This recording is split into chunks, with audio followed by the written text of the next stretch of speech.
Nangungunang pinakamaswerteng halaman para sa 2024 ay ang Forever Rich plant.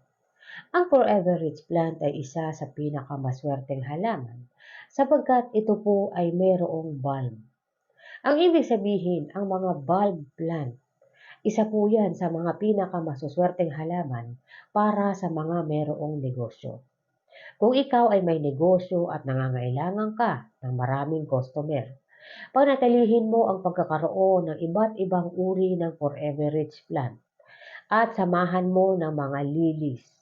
Ang mga lilies ay mayroong mga bulb.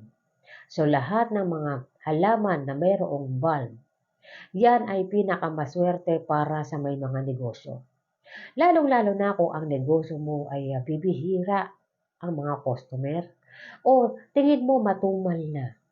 Kinakailangan mong magtanim nito sa iyong north area at sa iyong southeast area. Maglagay ka ng mga halaman na nag-a-attract ng mga customer.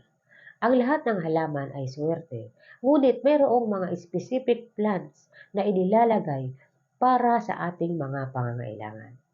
Nangungunang pinakamaswerte yan ang Forever Rich plant para sa 2024. Sunod, ang jade plant.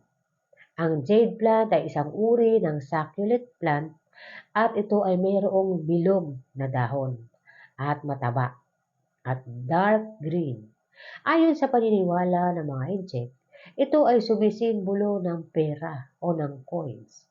Sa mga nag-a-attract ng kayamanan, mabisang-mabisa ang jade plant. Saan nga ba dapat ilagay kung meron man kayong jade plant sa inyong tahanan? Ilagay ito sa inyong main door o sa front door ninyo sa labas.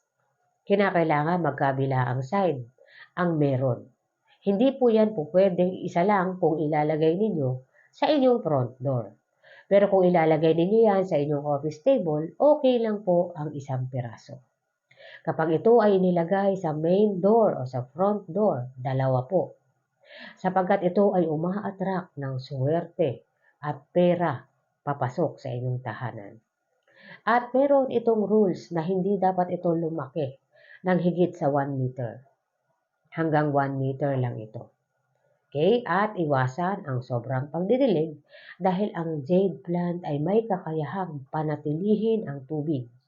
Isa sa nagiging dahilan kaya maswerte ang jade plant dahil sa kakayahan nito na magpanatili ng tubig sa kanyang katawan.